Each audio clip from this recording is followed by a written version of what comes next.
What is up? Good mic work, back at you with my third commentary in about the last 5 days, which is kind of a lot for me right now considering how busy I've been. But I mentioned in my Money in the Bank reaction video last night that if Raw was any good or if it was significant at all, that I would come up here and do a Raw review. And boy was it ever, Brock Lesnar is back. Raw is really the only thing I'm going to talk about tonight, not going to touch on anything else, so I'll try to give this a pretty thorough review and we'll go through everything we saw. I thought it was a good show. For a post-pay-per-view Raw, it definitely held up. There was a couple of big surprises that I really enjoyed, and a couple of parts of the show that I thought was really good and I damn near marked out for, so I definitely thought tonight was worth it to come up and do a Raw review. And before we get started, just to give you a quick 5-second update on the channel, I have a very busy rest of June, so you're probably only going to hear from me one more time after this for the rest of the month. I've got an out-of-town trip. I'll be gone for 6 days, so maybe next week after Raw I'll come up and review the show again, and then you won't hear from me probably until after the 4th of July. So just a little good mic work channel information FYI. As far as Raw goes tonight, of course, everything is centered around the WWE World Heavyweight title. Seth Rollins opens the show and cuts a wonderfully douchey promo.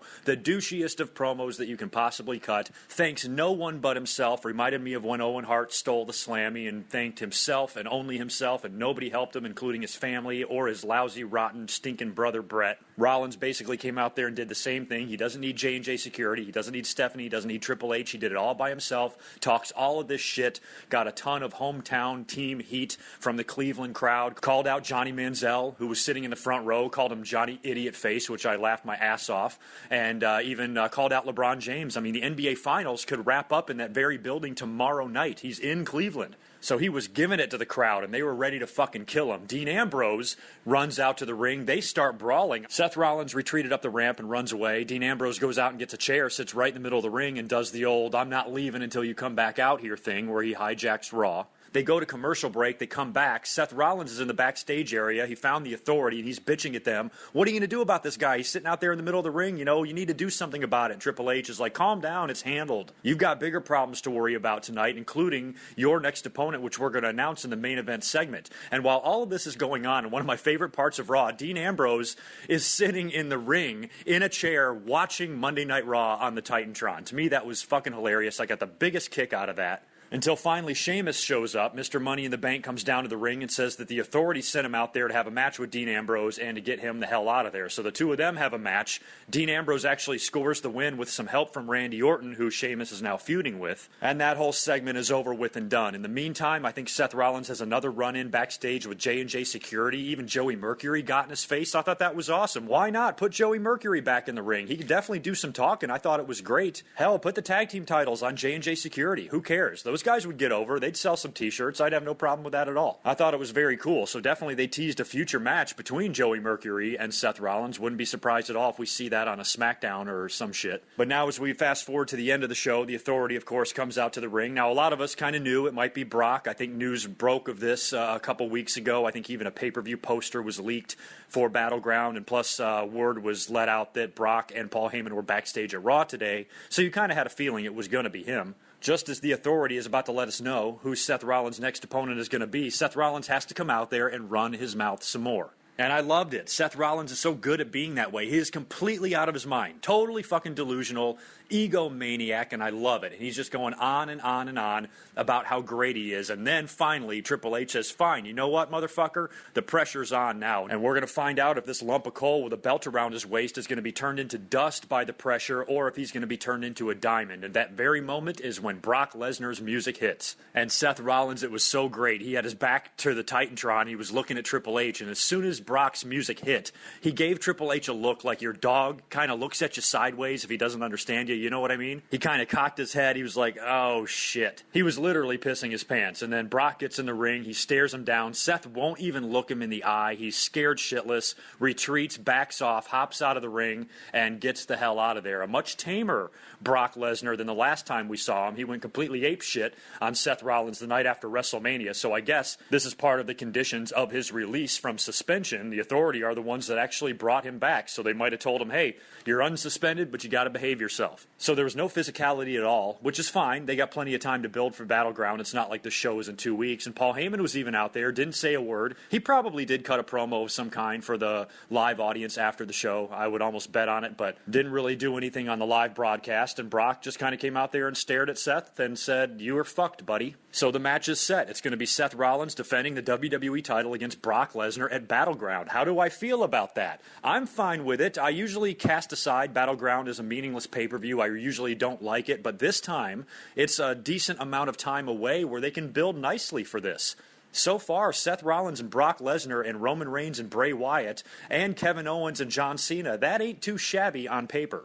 I think Battleground's shaping up nicely, and I'm actually looking forward to it this year. And with Brock there, Brock is money. He is my absolute favorite guy on the roster. I was so happy to see him come back tonight. I just get a comforting feeling about WWE. I just feel like I can respect it more when he's around because he's just so badass. And as far as his match goes with Rollins, I don't know if they put the title back on him. I would think they would have to at this point. I mean, unless there's some sort of interference, unless Brock Lesnar is going to have another opponent, and that opponent is going to cost him the match against Seth Rollins, and he works with that guy at SummerSlam, I cannot think of any other solution or possibility other than Brock takes the belt back, and then he defends it at SummerSlam. Who does he defend it against? I would think that win, lose, or draw, Brock and Seth also work SummerSlam, either one-on-one or with a third opponent. Whatever they do, I'm sure the WWE fully intends to keep Brock the monster that he is, so that means it's going to take some miracle for Seth to hold on to this title, and outside interference is going to be the only way it's going to happen. But the authority is not even on Seth Rollins' side. Triple H and Stephanie obviously don't care because they're bringing back Brock Lesnar. J&J Security and Kane, they hate him.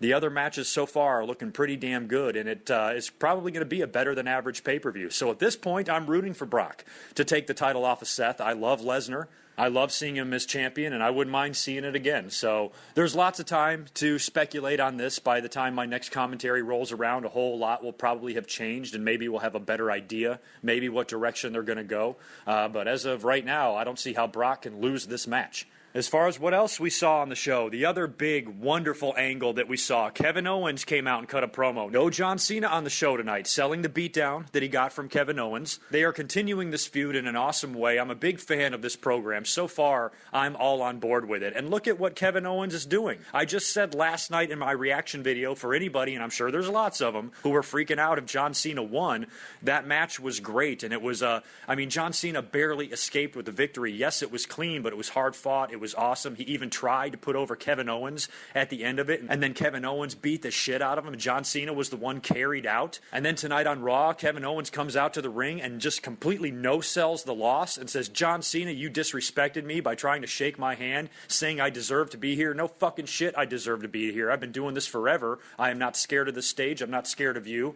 And to even insinuate that I need your approval to be on the stage offends me, and this shit is not over." So not only does Kevin Owens completely destroy John Cena after he loses to him at a pay-per-view, imagine if it was reversed. Imagine if John Cena lost, but then in a post-match brawl, he beats the crap out of the guy that beat him. All the fans would be freaking out. John Cena won that match, and he was carried out of the ring. And then tonight on Raw, Kevin Owens comes out there and takes a big, steaming, smelly, wet, liquidy shit all over the career and legacy of John Cena. He is not threatened by John Cena at all, and we're going to get a third match. And this time, it's going to be for the title. Kevin Owens says, "The next time I get in the ring with you, I want that pretty red, white, and blue title to be on the line, and I'm going to take your belt." So now we have match number 3. Obviously, this will be taking place at Battleground. As far as picking a winner here, probably revert back to Kevin Owens on this one. I firmly stand by everything I said in last night's commentary. John Cena cannot go in there in 3 or 4 matches versus Kevin Owens and lose all of them. That's not going to happen. Owens got a victory. Cena got a victory. This time, I don't think there's going to be any cleanness involved at all. I don't think either guy is going to win clean. If Kevin Owens takes the title off of John Cena, I would like to see it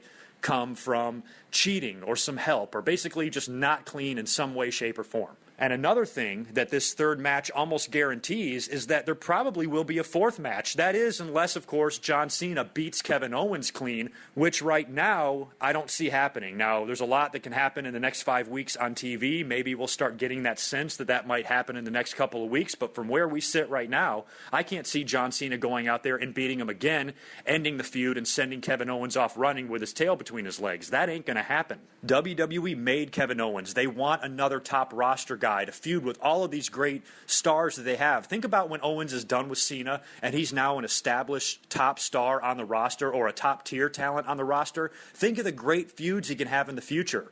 He can work with Bray Wyatt. He can work with Dean Ambrose. He could work with Randy Orton.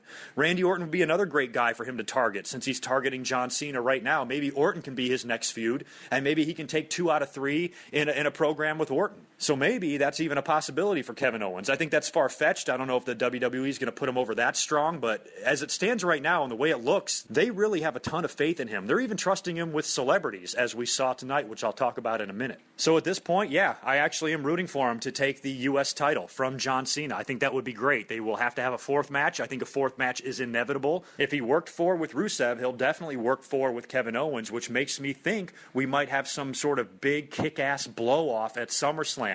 Last man standing, some shit like that. I wouldn't be surprised at all. So unlike some of John Cena's more recent feuds, I am not going to engage in any sort of debate on what's good or bad for Kevin Owens. The guy beat John Cena clean, like I said last night. You can count on one hand the amount of guys that have done that, and win, lose, or draw from here on out for Kevin Owens doesn't mean shit. He's made, and WWE has brought on another big guy to have on the roster to have great feuds. He's like, he fills the void of a CM Punk. His brashness, how offensive he can be sometimes on the mic, the set of balls on the guy. His whole overall attitude reminds me a lot of the type of character CM Punk was. So having Kevin Owens there in this role is great. He is going to be there to stay. And even if he was to lose to John Cena at the next pay-per-view, I don't think it will be clean. I don't think either guy will win it clean, like I said. But even if it was John Cena, I wouldn't have that huge of a problem with it because Owens won. Owens beat him. It wasn't a shady victory. It wasn't something like Rusev where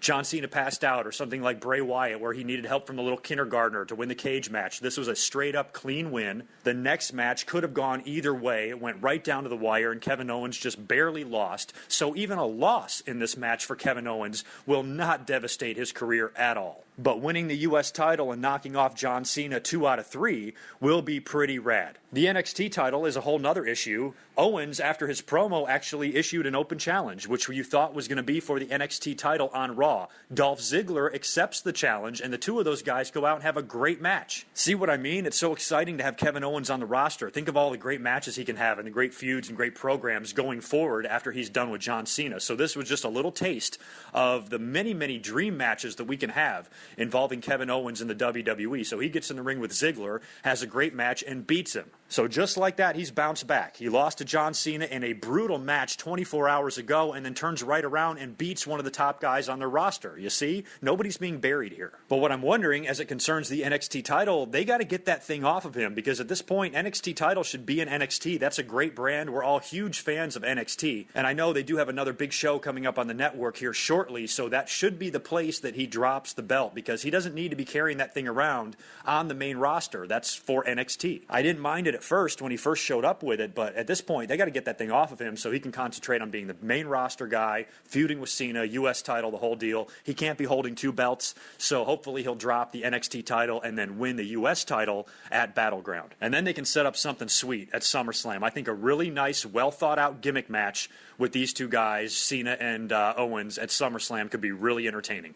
Oh, and by the way, I have to mention my favorite part of Raw. First of all, they have another concert tonight with fucking Machine Gun Kelly. I don't even know who the fuck that is. They come out there and perform a shitty song. Apparently it's their hometown. They're from Cleveland. The fans are still booing it. I'm destroying it on Twitter. I just hate it when the WWE does this and has stupid fucking concerts. Nobody cares. It's completely boring. It's a channel changer. You had the NHL Finals going on TV running head-to-head with this shit. You can imagine how many people were switching over to that. Nobody wants to hear that crap. And just as I'm about to take my eyes off of it completely, Kevin Owens shows up, walks right on stage and says, "Hey, great job, I'm going to shake your hand," and then beats the crap out of that skinny fuck that was out there rapping, picks him up and power bombs him through a table off the stage. He almost botched it. The kid didn't even know what the fuck he was doing. Not his fault. He's not a trained professional or anything like that, but I think Mae Young took Bubba Ray Dudley's power bomb off the stage a lot better than that kid took this one. But still, I think millions of wrestling fans around the world in unison had an orgasm. It was the greatest thing I've ever seen. And Owens, man, he's a monster. after that fight he was in with John Cena last night and just barely losing. He comes right out the next night on Raw, beats a top-level talent, and fucks up a celebrity. That's pretty badass. And easily my favorite part of the show, but another segment came very close, and that was Roman Reigns and Bray Wyatt, and they almost echoed exactly what I said in my commentary last night. I said this might be exactly what Roman Reigns needs. We need to see another dimension of his character. We need to see him get emotional. We need to see him threatened. We need to see him scared. Things like that. Just see different, just have him show different sides of his personality and have him be in a feud that feels a little bit more real. So I thought that if all of this shit goes well with Bray Wyatt, these could be the career-defining moments for the both of them. And Reigns comes out to the ring. Of course he's pissed off because Bray Wyatt cost him the Money in the Bank ladder match. And he's basically calling him out, get your ass out here, I want to fuck you up. And Bray Wyatt, in typical Bray Wyatt fashion, doesn't come out there, but he shows up on the Titantron cutting one of his Bray Wyatt promos. And I immediately start getting cynical about it. I'm like, you know what? As great as Bray Wyatt is, I understand when people say all of his promos are the same, because they are. If you take all of his feuds and all of the promos that he's cut on various opponents that he's had and you shuffle them all around, you can't tell who he's talking about. All of his promos are very vague, and they really don't tell a whole lot of stories. It's just a lot of rambling. But this one took a surprising twist. Just as you think you can't get any more bored because he's kind of going on and on, although he does mention that he was cast aside in favor of a guy like Roman Reigns, basically talking about their developmental days, no doubt, how he was kind of cast aside by WWE management where they wanted Roman Reigns to be a star, and he's kind of using that as the reason that he's coming after Roman Reigns. It's just bitter jealousy, really, and he wants to show the world, including the WWE, that they picked the wrong guy. But then, in just a wonderful twist of realism, the camera pans over, and he's holding a picture of Roman Reigns and his daughter. They had just run a commercial spot, which I made fun of course, on Twitter, with Roman Reigns sitting with, I guess, with who is his daughter, and they're having like a little tea party on the floor, and it's like, be a great dad, or some shit like that. It's like a be a star type thing. And I kind of chuckled at it or whatever, because I'm like, oh my god, this is not doing Roman Reigns any favors. If anybody out there is saying, this guy's going to be the next John Cena, him hanging around with little kids is not doing a whole lot to dispute that. So I'm like, oh my god, this is horrible. This looks so horrible. But now at least it has a purpose. I know who your family is. I know where you live. You better be scared. And now Roman Reigns has the ability and the potential now to show a different side. He can be really mad. He can be angry. He can be frustrated. He can be scared. Bray Wyatt can bring out all of these wonderful emotions in him that we have been waiting to see if he can even exhibit at all. Is even capable of showing these emotions and being real and just having a feud that,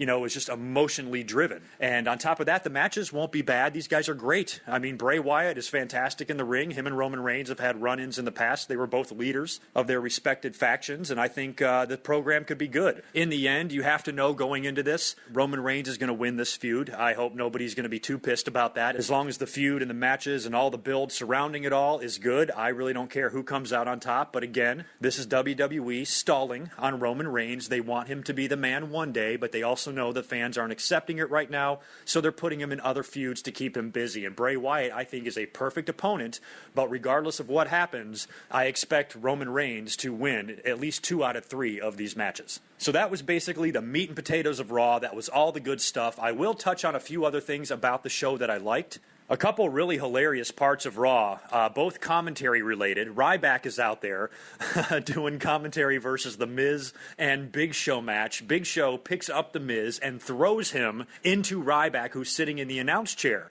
And Ryback, with the headphones on, he's like, oh, I got Miz all over me. I don't know what it was, but I sat there and laughed about that for 15 fucking minutes. I know I give Ryback a hard time sometimes, but he's said a few things on Raw here or there that have really had me chuckle. I think the guy's got a great sense of humor, so he's winning me over with little comments like that because I cracked up, and I hate The Miz. He just drives me fucking insane. I tried to get on board with him 4 or 5 years ago. I thought he was given a lot of shit by the wrestling fans that he didn't deserve. I understood the WWE was trying with him.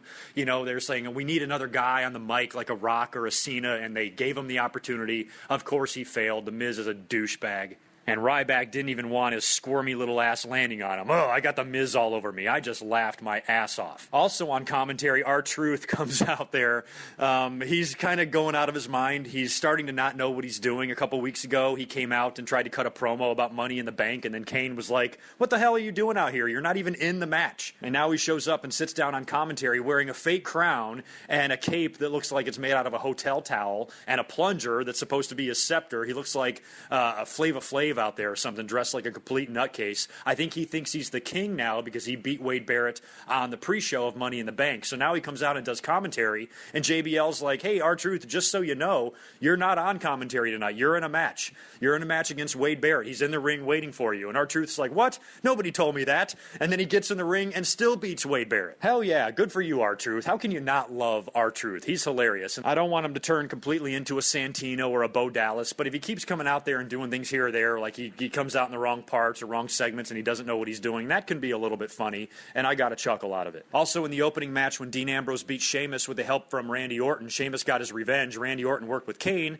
and Kane beat Randy Orton with help from Sheamus. So Randy Orton and Sheamus, I guess you can pencil that match in for Battleground as well. That will definitely be happening. Primetime Players and Neville won a 6-man tag match against the New Day. The Bella Twins, my girls, won a handicap match against Paige. And, of course, as we expected tonight, they did a lot of Dusty Rhodes tributes. They showed the full tribute that they did at Money in the Bank, the 10-bell salute, the video package, the whole deal. Showed that to kick off Raw. They also had a couple of different video packages dedicated to Dusty, and they are running currently a Dusty Rhodes special on the WWE Network, which I think after I'm done doing this commentary, I will check it out. It's been a very emotional week for all of us, especially us longtime wrestling fans. We all know how important Dusty Rhodes was, not only to this business, but to the WWE currently. And we really saw how far his reach really stretches, because there are so many young people in the WWE that are completely devastated by this loss. They all got to have Dusty as a mentor for a short time in their lives. And I know they're all eternally grateful for that, as we all are eternally grateful for Dusty Rhodes, for the great career and memories that he gave us. And my heart goes out to him and his family. It was definitely sad. My last 3 commentaries have also been completely dedicated to the memory of the American Dream, and now I feel like we can move on. I did a video talking about his death. I talked a lot about him last night in the Money in the Bank reaction video, and of course Monday Night Raw was dedicated to him as well. And then we had our closure with the WWE Network special. It's something we all needed to go through and see. And we all owe it to the American Dream, Dusty Rhodes, to do that for him. So long live Dusty Rhodes. You guys take care. Have a great week. Leave me all your comments and feedback regarding Money in the Bank, what you think is going to happen at Battleground, how things are shaping up for SummerSlam, and anything else you want to tell me. Like I said, my schedule for the next couple of weeks is a little bit up in the air. I would guess I will probably come up here next week after Raw, although that is not a 100% guarantee. But hopefully you will hear from me at least one more time before the end of the month. So until next time, peace.